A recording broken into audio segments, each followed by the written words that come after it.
नबी पाक अलैहिस्सलातु वस्सलाम ने अपने नूरे हिदायत से ही माँ को माँ वाला रुतबा अता फरमाया। पाक नबी की आमद से पहले लोग अपनी माँओं को मंडियों में बेच आते थे। इस तरह जुल्म किया जाता था। जब माँ बूढ़ी हो जाती तो उसकी कोई कदर मंजिलत नहीं थी।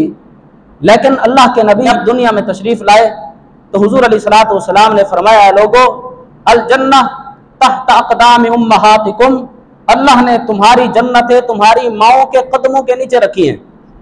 तो माँ को रुतबा रसूलुल्लाह सल्लल्लाहु तआला अलैहि वसल्लम ने अता फरमाया। इसी तरह बाप के साथ जो जुल्म होता था, वो वक्त था जब बाप के गले में रस्सी बेटा डालकर घसीट कर मंडी में जाकर बेच आता था, या जाकर किसी चौराहे पर किसी चौक में जाकर फेंक आता था। ये वो वक्त था जब हर तरफ जुल्मत ही जुल्मत थी, जुल्म ही जुल्म था। फिर जब अल्लाह के नबी तशरीफ लाए तो हुजूर अलैहिस्सलातु वस्सलाम ने इरशाद फरमाया, मेरे गुलामों सुन लो, जिसका बाप बंदे से राजी होगा उसी का रब उससे राजी होगा। जिसने बाप को नाराज किया, जिसका बाप नाराज है, वो ये ना समझे कि मुझसे मेरा रब राजी है, फरमाया जिसका बाप राजी होगा उसी का रब उससे राजी होगा। तो माँ को इज्जत हुजूर अलैहिस्सलाम ने अपने नूरे हिदायत से अता फरमाई, बाप को इज्जत अपने नूरे हिदायत से अता फरमाई, बेटियों को इज्जत हुजूर ने अता फरमाई। उस वक्त लोग बेटी का पैदा हो जाना अपने लिए मुसीबत और अपने लिए एक शर्म की बात समझते थे। अरब के लोग जिसके घर में बेटी पैदा हो जाती उसका सर शर्म से झुक जाता था। वो ये सोचता था कि इसका मतलब है कोई मेरा दामाद बनेगा। वो अपने लिए इसको शर्म की बात समझते थे। देखो, आज के जमाने में कोई अपनी बेटी से प्यार करता है तो कोई मुश्किल नहीं है। उस जमाने में जब बेटी को लोग जिंदा गढ़ों में डालकर दफन कर दिया करते थे, बेटियों को जिंदा ज़बह कर दिया जाता था, उस जमाने में अल्लाह के नबी अलैहिस्सलातु वस्सलाम ने इरशाद फरमाया, लोगों तुम तो बेटियों के मुताल्लिक ये कहते हो, ये काम करते हो, सुन लो, फातिमा तो बिदअतुम मिन्नी, मेरी फातिमा तो मेरे जिगर का टुकड़ा है। ये उस जमाने में फरमाया। आज अपनी बेटी के लिए कह देना आसान है। आज अपनी बेटी के लिए प्यार भरे जुमले कहना बहुत आसान है।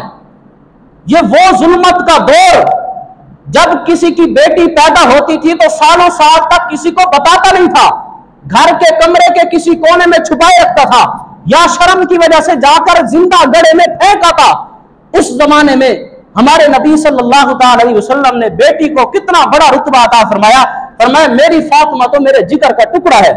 और एक हदीस में आया, हुजूर अलैहिस्सलातु वस्सलाम सैयदा तैयबा फातिमा की आमद पर खड़े होकर इस्तकबाल करते। ये बेटी को इज्जत अल्लाह के नबी ने अपने नूरे हिदायत के जरिए अता फरमाई। बहनों के साथ भी यही होता था कि कोई हमारा बहनोई क्यों कहलवाए। भाई अपनी बहनों को जिंदा गढ़ों में डाल आते थे। लेकिन नबी पाक अलैहिस्सलातु वस्सलाम ने क्या इरशाद फरमाया, हुजूर ने फरमाया, लोगों जिस शख्स की 2 बहनें हुई या उसकी 2 बेटियां हुई, फिर उसने उनकी अच्छी तरबियत करके अच्छा रिश्ता ढूंढ कर उसकी सही जगह पर शादी कर दी, निकाह कर दिया, नबी पाक अलैहिस्सलातु वस्सलाम ने फरमाया क़यामत वाले दिन मेरे साथ इस तरह मिलकर जन्नत में जाएगा जिस तरह मेरी ये 2 उंगलियां मिली हुई हैं। तो रसूलुल्लाह सल्लल्लाहु अलैहि वसल्लम ने कायनात में तशरीफ लाकर अपने नूरे मानवी के जरिए भी लोगों को ऐसी हिदायत अता फरमाई जो कई सालों से, सदियों से अंधेरों के अंदर भटक रहे थे। रसूलुल्लाह की नूरानियत की वजह से वो सहाबा भी चमकने लगे। देखो गुलामों के साथ क्या सुलूक किया जाता था। जिस तरह ऊंट, गधे और बैल से काम लिया जाता है, उस जमाने में गुलामों और लोंडियों को जानवरों की तरह समझा जाता था। कोई मकाम नहीं था, चंद गज का कपड़ा दे दिया जाता कि अपनी शर्मगाह ढांप लो और सारा दिन गधों की तरह काम करो। गुलामों का यह मकाम था। जब हमारे नबी तशरीफ लाए, हुजूर अलैहिस्सलातु वस्सलाम ने फिर जो गुलामों को रुतबे अता फरमाए, नबी पाक अलैहिस्सलातु वस्सलाम ने फरमाया जो खुद खाओ गुलामों को वही खिलाओ, जो खुद पहनो अपने गुलामों को, मातहत लोंडियों को वही कपड़े पहनाओ। तबरानी शरीफ के अंदर एक रिवायत मिलती है, हुजूर अलैहिस्सलाम एक मर्तबा 10 रुपए घर से लेकर निकले, 10 दिरहम 10 रुपए लेकर घर से तशरीफ लाए। आपने एक सूट खरीदना था, जरूरत थी कपड़े खरीदने के लिए, हुजूर बाहर तशरीफ लाए, मदीना के बाजार में गए। अब 10 रुपए का पर गौर करना, तवज्जो करना, ज़हन में रखना कि हुजूर की जेब में सिर्फ 10 रुपए हैं। 10 रुपए लेकर हुजूर बाहर तशरीफ लाए, बाजार से गए, आपने 4 रुपए का एक सूट खरीदा, कपड़े खरीदे 4 दिरहम में, 4 रुपए में खरीद कर वापस तशरीफ ला रहे थे। नबी पाक अलैहिस्सलातु वस्सलाम को रास्ते में एक शख्स मिला और उसने हुजूर की बगल में सूट देखा तो आकर हुजूर को सलाम किया, आकर अर्ज करने लगा, या रसूल अल्लाह, बड़ा अच्छा कपड़ा खरीद कर लाए, कितने का खरीदा? हुजूर ने फरमाया 4 रुपए का। उसने अर्ज किया, या रसूल अल्लाह, अगर आप ये कपड़े मुझे पहना दे तो अल्लाह आपको जन्नत का हुल्ला पहनाएगा। उसने दुआ दी, गरीब था और उसको पता था कि अल्लाह के रसूल से जो मांगूंगा पाक नबी इनकार नहीं फरमाएंगे, हुजूर जरूर अता फरमाएंगे। उसने साथ दुआ भी दे दी कि अल्लाह आपको जन्नत के सूट पहनाएगा अगर आप मुझे ये अता फरमा दें। हुजूर अलैहिस्सलातु वस्सलाम ने वो कपड़े 4 रुपए का जो आपने सूट खरीदा था उस गुलाम को अता फरमा दिया। अब हुजूर बाजार दोबारा गए, कपड़ों की जरूरत थी, आपने 4 रुपए का मजीद एक सूट खरीदा, कपड़े खरीदे। हुजूर अब वापस तशरीफ ला रहे हैं, हमारे नबी ने एक बच्ची को देखा कि गली के कोने में खड़े होकर रो रही थी। हुजूर फौरन उस बच्ची लौंडी के पास तशरीफ लेकर गए, हुजूर ने उसको चुप कराया और फरमाया, बेटा रोती क्यों हो? उस बच्ची ने अर्ज की, या रसूल अल्लाह, मैं नुकरानी हूं, लौंडी हूं एक घर की, मेरे मालिक ने मुझे आज 2 रुपए देकर भेजा कि बाजार से जाकर तेल खरीदा। मैं बच्ची थी, 2 रुपए के साथ खेलती हुई आ रही थी, वो 2 रुपए मेरे हाथ से छूटे तो कहीं कहीं गिर गए, गुम हो गए। अब सारा दिन हो गया मैं उन 2 रुपए को ढूंढ रही हूं, मिल नहीं रहे। बाजार से तेल खरीदना था, अब खाली हाथ घर जाती हूं तो मालिक लड़ेगा, मारेगा। अगर मेरे पास पैसे नहीं है तो दुकानदार तेल नहीं देता। तो हुजूर ने उस बच्ची के सर पर शफकत वाला हाथ फेरा और मैं, बेटा रोती क्यों हो? 2 रुपए तो मेरे पास हैं पड़े। वो 8 रुपए के तो हुजूर ने सूट खरीद लिए 2, और 2 रुपए हुजूर की जेब में पहले से मौजूद थे। हुजूर ने फरमाया, वो 2 रुपए तो मेरे पास हैं, रो ना।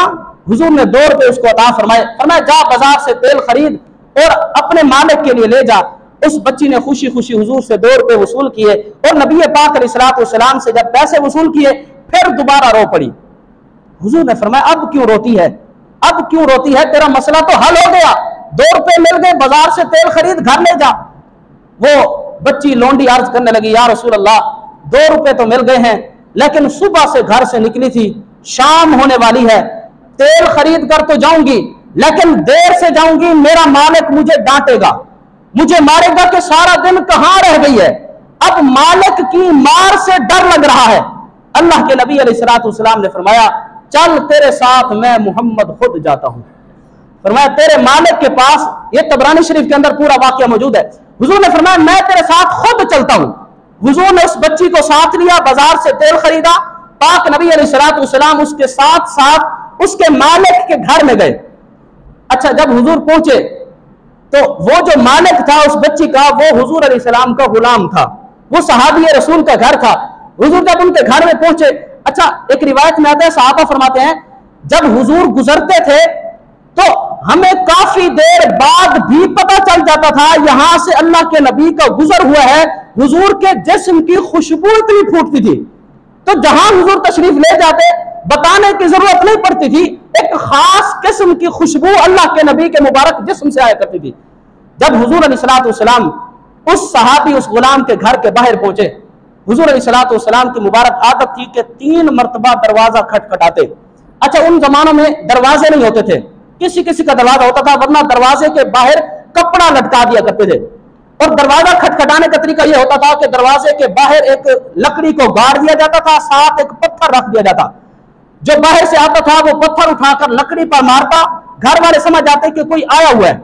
या तो यह तरीका था, या यह तरीका था कि जो बाहर से आता दरवाजा यूं खटखटाता, आकर कहता अस्सलामु अलैकुम या अहलल बैत।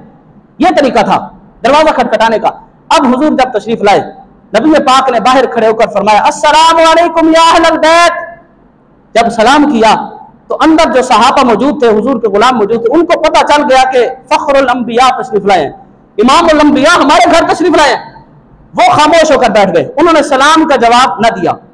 हुजूर थोड़ी देर इंतजार करते रहे, फिर दूसरी मरतबा हुजूर ने फरमाया अस्सलामु अलैकुम या अहलल बैत। वो फिर खामोश रहे। उन्होंने दिल ही दिल में तो जवाब दिया, बुलंद आवाज से कोई जवाब न दिया। तीसरी मरतबा हुजूर अलैहिस्सलाम ने फिर फरमाया अस्सलामु अलैकुम या अहलल बैत। तीसरी मरतबा जब सलाम किया तो सहाबी दौड़कर बाहर तशरीफ लाए, आकर हुजूर का इस्तकबाल किया। नबी पाक अलैहिस्सलाम ने फरमाया कि मैं इतनी देर से अंदर आने की इजाजत मांग रहा हूं, यानी दरवाजा खटखटा रहा हूं, कोई जवाब ही नहीं दे रहे, कहीं मसरूफ थे, कहां थे? अर्ज किया रसूल अल्लाह, मैं यहां दरवाजे के पीछे बैठा था, आपकी बातें सुन रहा था। हुजूर ने फरमाया फिर जवाब क्यों नहीं दिया, बाहर क्यों नहीं आए? अर्ज किया रसूल अल्लाह, हमें आपकी करीमाना आदत का पता है कि आप 3 मरतबा सलाम किए बगैर यहां से जाएंगे नहीं। मैं इसलिए बैठा रहा कि मैं खामोश बैठा रहूं ताकि हुजूर हमें बार बार सलामती की दुआ देते रहे। अल्लाह का नबी जिसको कह रहा हो अस्सलामु अलैकुम, तुम पर सलामती हो, इससे बढ़कर और हमारे लिए किस्मत की कौन सी बात होगी? तो सहाबी ने अर्ज किया रसूल अल्लाह, मुझे पता है आपकी करीमाना आदत है कि 3 मरतबा आप जरूर इजाजत मांगेंगे, 3 मरतबा सलाम करेंगे।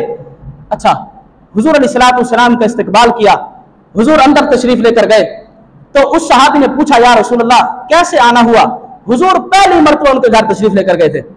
जब उसने पूछा तो नबी पाक अलैहिस्सलाम ने सारा वाकया सुनाया कि इस तरह तुम्हारे घर की ये लोंडी खातिमा बच्ची डर कर खड़ी थी, मैं इसको घर छोड़ने आया हूं। तो उस सहाबी ने जो हुजूर अलैहिस्सलाम की आमद पर जो कहा वो बड़ी प्यारी बात है। उस सहाबी ने अर्ज की या रसूल अल्लाह, इस लोंडी को हम अल्लाह और उसके रसूल के नाम पर इसलिए आजाद करते हैं कि ये लोंडी आप जैसे अजीम शख्स को हमारे घर ले आई है, कि ये इस बात का सबब बनी है कि आपके रास्ते में खड़ी होकर रो पड़ी। इसके रोने की वजह से आपने हमारे घर में कदमैन शरीफैन टिकाए, आप हमारे घर में आपने कदम रंजा फरमाया। या रसूल अल्लाह, इस खुशी में हम इस लोंडी को आजाद कर रहे हैं। तो कहने का मतलब यह है कि हुजूर अलैहिस्सलाम ने अपने नूरे हिदायत की वजह से गुलामों को, लोंडियों को बहुत बड़ा रुतबा अता फरमाया। हुजूर अलैहिस्सलाम का हाथ अगर कोई गली मोहल्ले की छोटी बच्ची भी पकड़कर अपने घर ले जाती थी तो रसूलुल्लाह सल्लल्लाहु अलैहि वसल्लम उसकी मुश्किल कुशाई के लिए खुद उसके घर में तशरीफ लेकर जाते थे। यह है हुजूर अलैहिस्सलाम का नूरे मानवी। दूसरा हुजूर का नूरे हिस्सी, जिस तरह बल्ब रोशन होता है और इसकी रोशनी नजर आती है, इसको कहते हैं नूरे हिस्सी। हमारे नबी को अल्लाह ने नूरे मानवी भी अता फरमाया था और नबी पाक को अल्लाह ने नूरे हिस्सी भी अता फरमाया था। वो नूर जिसको सहाबा अपनी आंखों से देखते थे। नबी पाक अलैहिस्सलाम के अजीम तरीन अस्मा है। हुजूर का हर नाम मेरे आका की अजमत को जाहिर करता है। लफ्ज मोहम्मद है सल्लल्लाहु अलैहि वसल्लम, लफ्ज अहमद है, शाहिद है, नजीर है, बशीर है। हुजूर अलैहिस्सलाम के जो अस्मा है, हुजूर अलैहिस्सलाम के नामों में से जो एक नाम अल्लाह ने कुरान में जिक्र किया वो मेरे आका का नाम नूर है। अल्लाह ने फरमाया क़द जाअकुम मिनल्लाहि नूर, ऐ ईमान वालो अल्लाह की तरफ से तुम्हारे पास नूर आ गया। तो हुजूर अलैहिस्सलाम नूर भी थे। अच्छा, नबी पाक बशर भी थे, ना बशरियत का इनकार है ना नूरानियत का इनकार है। लेकिन देखो कमाल बशरियत यह थी कि रसूल अकरम सल्लल्लाहु अलैहि वसल्लम बशर होने के बावजूद उस मकाम तक गए जहां जिब्राइल भी नहीं जा सकते थे। जिब्राइल नूरानी फरिश्तों के सरदार हैं। मालूम यह हुआ कि हमारे नबी का नूर वहां से शुरू होता है जहां मलाइका की नूरानियत खत्म हो जाती है, जहां जिब्राइल भी हाथ बांध ले सिदरतुल मुंतहा पर अर्ज करे या रसूल अल्लाह, एक इंच भी आगे बढ़ा तो मेरे पर जल जाएंगे, मैं मर जाऊंगा, आगे जाने की मेरी इस्तिताअत नहीं है। हुजूर अलैहिस्सलाम ने फरमाया देख फिर मैं मोहम्मद इससे आगे जा रहा हूं। यह हुजूर की कमाल बशरियत है कि बशर होने के बावजूद पाक नबी सल्लल्लाहु अलैहि वसल्लम उस मकाम तक गए जहां नूर भी नहीं जा सकता था। और कमाल नूरानियत क्या है? हुजूर नूर होने के बावजूद आपने 63 साल बशरी दुनिया के अंदर जिंदगी गुजारी। यह कमाल नूरानियत है। अच्छा देखो, हुजूर की नूरानियत और बशरियत मुख्तलिफ औकात में जाहिर होती रहती थी। हुजूर की बशरियत यह थी कि हुजूर सहाबा के साथ खाना खाते थे, खाना खाना, पानी पीना, यह बशर की सिफत है। हुजूर खाना भी खाते थे। और नूरानियत यह है कि जब पाक नबी ने सोमे विसाल रखे, एक के बाद दूसरा रोजा, दूसरे के बाद तीसरा, बगैर कुछ खाए पिए, अफ्तारी के बगैर, अगले रोजे की नियत, फिर दूसरे दिन अगले रोजे की नियत, तीसरे दिन अगले रोजे की नियत, इसको कहते हैं सोमे विसाल। मुसलसल हमारे नबी ने बगैर खाए पिए 21 दिन सोमे विसाल रखे। यह हुजूर की नूरानियत थी। अच्छा, कुछ सहाबा ने भी सोमे विसाल रखना शुरू कर दिया। बुखारी शरीफ में कि उन्होंने जब सोमे विसाल रखना शुरू किया कि हमारे नबी रख रहे हैं, अफ्तारी किए बगैर, सहरी किए बगैर, हुजूर अलैहिस्सलाम रोजा मुसलसल रखे, हम भी रखेंगे। दूसरे दिन सहाबा मस्जिद नबी के दरवाजे पर गिर गए, इतनी कमजोरी हो गई। दूसरा तीसरा दिन था, सहाबा दीवारों को पकड़ पकड़ कर नमाज पढ़ने आ रहे थे। नबी पाक ने फरमाया, सहाबा तुम्हें क्या हुआ, इतनी कमजोरी क्यों लाहिक हो गई? सहाबा ने अर्ज किया, रसूल अल्लाह, आपने जो सोमे विसाल रखना शुरू कर दिए हैं, हमने कहा कि आपकी इत्तिबा में हम भी रख ले। नबी पाक का जो जवाब था, हुजूर ने बड़ा प्यारा जवाब इरशाद फरमाया, अय्युकुम मिस्ली, कौन है जो मुझ मोहम्मद की मिसलो? फरमाया, तुम में से कौन है? लस्तु का हय्यतिकुम, हुजूर ने फरमाया, मैं मोहम्मद तुम्हारी हयत पर पैदा नहीं किया गया। यानी अब जो जाहिर हो रहा है वो मुझ मोहम्मद की नूरानियत वाज़ेह हो रही है। तो हुजूर अलैहिस्सलातु वस्सलाम की कभी बशरियत वाज़ेह होती, कभी नूरानियत वाज़ेह होती। कभी हुजूर बैठे होते थे तो नबी पाक सल्लल्लाहु तआला अलैहि वसल्लम की मौजूदगी के बावजूद अंधेरा छाया रहता, यह हुजूर की बशरियत थी। कभी कभी हजरत सैयदा तय्यबा आयशा सिद्दीका रज़ियल्लाहु अन्हा हफ्सा बिन्ते रवाहा से सुई उधारी मांगी, तबरानी शरीफ के अंदर है, उधारी सुई मांगी सैयदा हफ्सा से। किस लिए? हजरत आयशा फरमाती हैं कि कुन्तु खय्यतु बिहा सौब रसूलुल्लाह सल्लल्लाहु अलैहि वसल्लम, ताकि मैं इससे अल्लाह के नबी के कपड़ों को सीऊं, सुई उधारी मांग कर लाई। हजरत आयशा फरमाती हैं, फसाकतत अन्नी अल-इब्रा, वो सुई मुझसे गिर गई।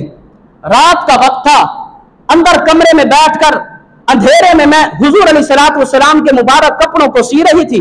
जब मेरे हाथ से वो सुई गिरी, हजरत सैयदा आयशा फरमाते हैं, फतलबतुहा फलम अक़दिर अलैहा, मैंने बड़ा ढूंढा, इधर उधर हाथ मारा, लेकिन मैं उस सुई को अंधेरे की वजह से ढूंढने पर कुदरत नहीं रखती थी, मुझे वो सुई न मिली। हजरत सैयदा आयशा की सुने फिर क्या फरमाती हैं? फरमाती हैं, फदखल रसूलुल्लाह सल्लल्लाहु तआला अलैहि वसल्लम, अचानक मुस्कुराते हुए अल्लाह के नबी मेरे हुजरे में तशरीफ लाए। अंधेरा था, अंधेरे की वजह से सुई नहीं मिल रही थी। जब पाक नबी अंदर तशरीफ लाए, हुजूर अलैहिस्सलातु वस्सलाम के मुस्कुराने की वजह से सैयदा आयशा फरमाते हैं, फतबय्यरतिल इब्रतु मिन शुआई नूरी वजहिही सल्लल्लाहु तआला अलैहि वसल्लम, रसूलुल्लाह की मुबारक चेहरे की नूर की शुआओं की वजह से खोई हुई सुई मुझ आयशा को मिल गई। अल्लाह तबारक व तआला ने हुजूर अलैहिस्सलातु वस्सलाम को यह नूरानियत अता फरमाई थी। कभी कभी पाक नबी जब हुजरा आयशा में तशरीफ लाते थे, इतना नूर छा जाता था, नूरानियत का इजहार इस तरह होता था कि छोटी छोटी चीजें भी सैयदा आयशा सिद्दीका रज़ियल्लाहु ताला अन्हा ढूंढ लेती थी। हजरत आयशा एक रिवायत में फरमाती हैं कि हुजूर के चेहरे की नूरानियत की वजह से मैं सुई में धागा डाल लेती थी। अब सुई में धागा डालना, उसके लिए कितना नूर चाहिए, कितनी रोशनी चाहिए, और सुई भी उस जमाने की। लेकिन हजरत सैयदा आयशा फरमाती है, हुजूर का मुबारक चेहरा इतना चमकदार था, अल्लाह ने वो नूरानियत अता फरमाई थी कि पाक नबी अलैहिस्सलातु वस्सलाम की नूरानियत की वजह से मैं सुई के अंदर धागा डाल लेती थी। रसूलुल्लाह सल्लल्लाहु अलैहि वसल्लम का मुबारक चेहरा इतना चमकदार था। एक रिवायत में आता है, हजरत सैयदना अब्दुल्लाह इब्न अब्बास रज़ियल्लाहु ताला अन्हु हुजूर अलैहिस्सलातु वस्सलाम के मुबारक दांतों का तज़किरा करते हुए इरशाद फरमाते हैं। अच्छा, एक बात यहां यह वाज़ेह हो जाए कि हुजूर अलैहिस्सलातु वस्सलाम पर जो काफरों ने ग़ज़वा उहद में हमला किया और पाक नबी के दंदान मुबारक टूटे, बाज़ लोग ये समझते हैं कि हुजूर का पूरा दांत टूट गया था। ऐसा नहीं है, सिर्फ हुजूर के सामने वाले दांतों के कुछ किनारे टूटे थे, पूरा दांत नहीं टूटा। फिर आगे लोगों ने रिवायतें बनाई हुई है कि फिर हजरत उवैस करनी ने सारे दांत तोड़ लिए। ऐसी किसी किताब में, मोतबर किताब में कोई बात नहीं है। हुजूर अलैहिस्सलातु वस्सलाम के मुबारक सामने वाले दांतों के कुछ किनारे टूटे थे। सहाबा फरमाते हैं, उन किनारों के टूटने की वजह से अल्लाह के नबी के हुस्न में अल्लाह ने मजीद इजाफा फरमा दिया। अब वो थोड़े थोड़े दांतों के दरमियान जो फासला बना, उस फासले का जिक्र हजरत अब्दुल्ला इब्न अब्बास फरमाते हैं। क्या फरमाते हैं? हजरत अब्दुल्ला इब्न अब्बास फरमाते हैं, कान रसूलुल्लाह सल्लल्लाहु अलैहि वसल्लम अफलज सनियतैन, पाक नबी के दांतों के दरमियान थोड़ा थोड़ा फासला था। अब ये फासला सहाबा को क्या फायदा देता था? सहाबा फरमाते, इज़ा तकल्लमा रुया का नूर यखरुजु मिन बैन सनायाहु, जब पाक नबी गुफ्तगू करते थे दांतों के दरमियान उस फासले से हुजूर अलैहिस्सलाम के मुंह से नूर छिन छिन कर बाहर निकलता था। एक रिवायत में आता है, हजरत सैयदा आयशा सिद्दीका फरमाती हैं, हुजूर अलैहिस्सलाम का मुबारक चेहरा इतना चमकदार था, जब हुजूर अलैहिस्सलाम मुस्कुराते थे तो हम अल्लाह के नबी के चेहरे में सामने वाली दीवार को देख लेते थे। इधर आईना पड़ा हो, आप सामने बैठे, आईने में देखें, सामने वाली दीवार नजर आएगी। हजरत आयशा फरमाती है, हुजूर जब मुस्कुरा देते थे पाक नबी का मुबारक चेहरा आईने की तरह यूं साफ हो जाता था कि हम हुजूर अलैहिस्सलाम के मुबारक चेहरे में कभी कभी सामने वाली दीवारों को भी देख लिया करते थे। अल्लाह ने हुजूर अलैहिस्सलाम की मुबारक नूरानियत को इस तरह तख्लीक फरमाया।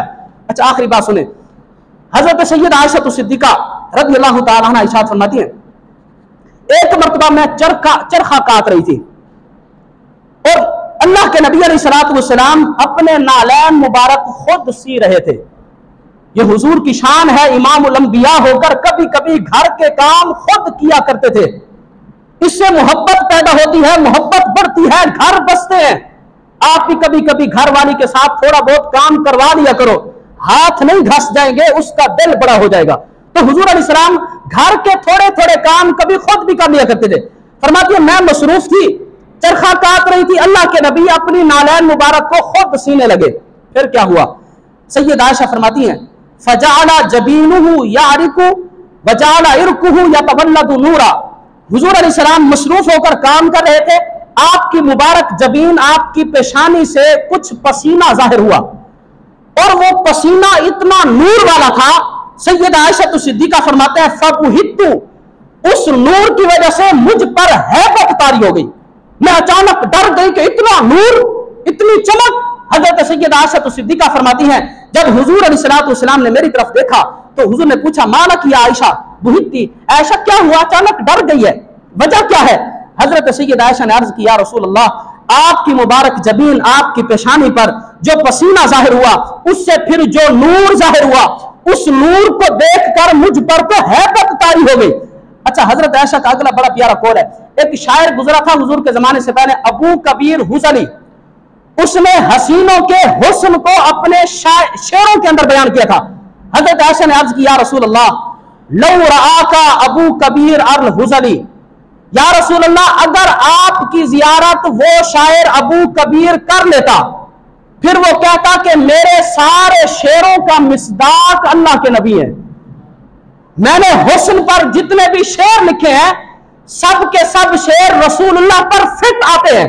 हजरत आयशा ने यह अर्ज किया, या रसूलुल्लाह, इतना हुस्न, अबू हुस्नी के शेर अगर आप ना होते तो वो शेर तो झूठे नजर आते हैं, सारे सारे सारे शेरों के मिसदाक आप नजर आते हैं। जब नबी पाक अलैहिस्सलाम ने हजरत आयशा की इस बात को सुना, हुजूर कितने खुश हुए। हजरत सैयदा आयशा सिद्दीका फरमाते हैं, फ़क़ाम इलैय्य नबिय्यु, हुजूर उठकर मेरे करीब तशरीफ लाए और नबी पाक अलैहिस्सलाम ने क़ब्बला बैन अयनैया, हुजूर ने मेरी दोनों आंखों के दरमियान बोसा लिया और फरमाया, ए आयशा, तू मेरे हुस्न को इस तरह बयान कर रही है कि अबू कबीर हुस्नी के सारे शेर मुझ मोहम्मद पर फिट आते हैं। नबी पाक इतना खुश हुए, हुजूर अलैहिस्सलाम ने सैयदा तय्यबा आयशा के दोनों आंखों के दरमियान बोसा लिया और हुजूर अलैहिस्सलाम ने फरमाया, जज़ाकिल्लाह या आयशा तो अन्नी खैरा, ए आयशा, अल्लाह मुझ मोहम्मद की तरफ से तुझे बेहतरीन जज़ा अता फरमाए। यानी अगर कोई शख्स मेरे नबी के नूर को बयान करता है, अल्लाह के नबी उसको दुआएं दिया करते थे कि आयशा, अल्लाह तुझे बेहतरीन जज़ा अता फरमाए, तो अल्लाह के नबी के हुस्न को बयान कर रही है।